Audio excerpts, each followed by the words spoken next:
Em 1º de fevereiro de 1974, um incêndio atingiu o edifício Joelma, no centro de São Paulo. O fogo começou em um andar intermediário, causado por um curto-circuito em um aparelho de ar-condicionado. Em poucos minutos as chamas se espalharam pelos andares, alimentadas por materiais inflamáveis usados na construção. O prédio não possuía rotas de fuga adequadas, nem escadas de emergência suficientes. Muitas pessoas ficaram presas nos andares mais altos, cercadas pela fumaça tóxica. Helicópteros tentaram resgatar sobreviventes pelo topo do edifício, mas o calor extremo dificultou as operações. Ao todo, 189 pessoas morreram, e mais de 300 ficaram feridas. O incêndio do Joelma se tornou uma das maiores tragédias urbanas da história do Brasil, e mudou para sempre as leis de segurança em prédios no país.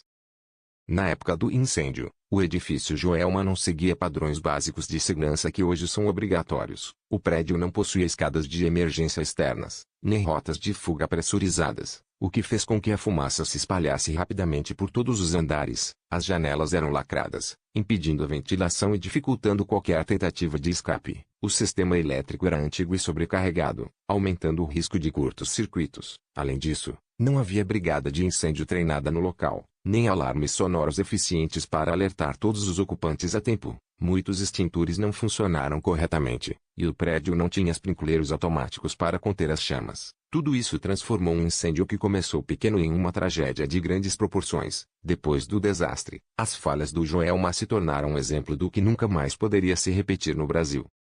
Enquanto o incêndio avançava, equipes do Corpo de Bombeiros chegaram rapidamente ao local, mas encontraram um cenário extremo. A fumaça tóxica tomava os andares em poucos minutos, e o calor tornava impossível subir pelas escadas internas. Muitos sobreviventes foram resgatados pelas janelas com uso de escadas mecânicas. Outros precisaram ser retirados pelo topo do prédio com helicópteros, uma operação arriscada, feita sob temperaturas altíssimas e visibilidade quase zero. Alguns bombeiros sofreram queimaduras e intoxicação ao tentar alcançar pessoas presas. Ambulâncias se acumulavam nas ruas próximas. Hospitais da região ficaram sobrecarregados. Feridos eram levados às pressas, muitos em estado grave. O resgate durou horas, e mesmo depois que as chamas foram controladas, ainda havia o risco de desabamento. O incêndio do Joelma expôs não só a fragilidade da estrutura, mas também a coragem de quem entrou no prédio sabendo que poderia não sair. Um dia marcado pelo desespero, pela urgência, e por atos de bravura que salvaram dezenas de vidas.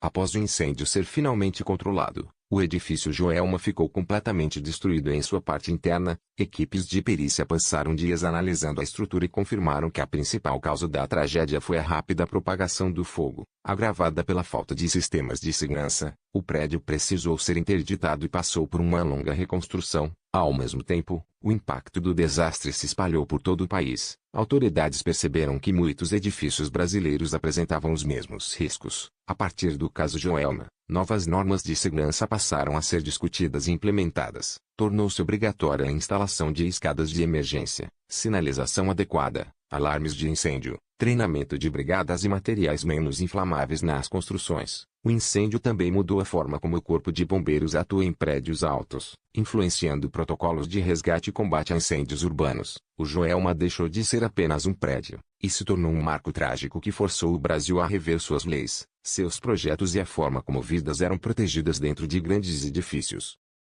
Anos após o incêndio, o edifício Joelma passou por uma reconstrução completa. A estrutura foi reforçada, novos sistemas de segurança foram instalados, e o prédio voltou a funcionar com outro nome, Edifício Praça da Bandeira. Apesar das mudanças, a memória da tragédia nunca se apagou. Para familiares das vítimas e para quem viveu aquele dia, o Joelma permanece como um símbolo de luto e alerta. O incêndio passou a ser estudado em cursos de engenharia, arquitetura e segurança do trabalho, servindo como exemplo das consequências de falhas estruturais e negligência. Até hoje, o caso é lembrado sempre que se discute segurança em prédios altos no Brasil, não como lenda ou mistério, mas como um fato histórico que custou centenas de vidas. O Joelma representa uma virada na história urbana do país, mostrando que tragédias não acontecem por acaso, elas revelam erros que não podem ser repetidos.